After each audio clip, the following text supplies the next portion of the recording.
Bike পাইতে না, bike চালানি বহুত ভাগ্য দেখা।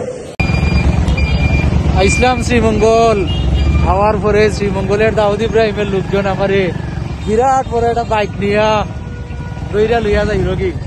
ও যখন ওই বাইক, ও সেই দাউদ ইব্রাহিম, হ্যাঁ ও বড় বাইক শ্রীমঙ্গলের দাউদ ইব্রাহিম সুলাইমান পাটোয়ারি এখন বিরাট বড় বাইক, বিরাট বড় বাইকার। এই যে বিরাট বড় বাইক চালায়, দেখছো সামনের চাক্কা উঠে যায় উপরে দিয়ে, সামনের চাক্কা উপরে উঠে যায়। ওই যে বাইক, ওই যে লাইটের আলো, সেরা সেরা মানে একদম সেরা, সেরা সেরা।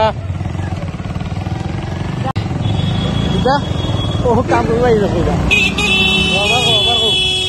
কেউ ভাবতে পারতো না এটা, তার বাইকে ভাবতে পারতো না। আরে কেউ পাইতো না, তোমার বাইকেও পাইতো না। ও ও দেখো,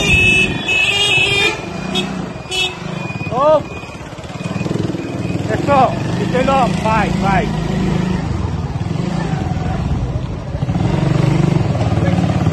অবশেষে আমরা চলিয়ে আইছি দাউদ ইব্রাহিম রাস্তায়। হ্যাঁ, ক্যামেরা কি দেখা যায় বাইক?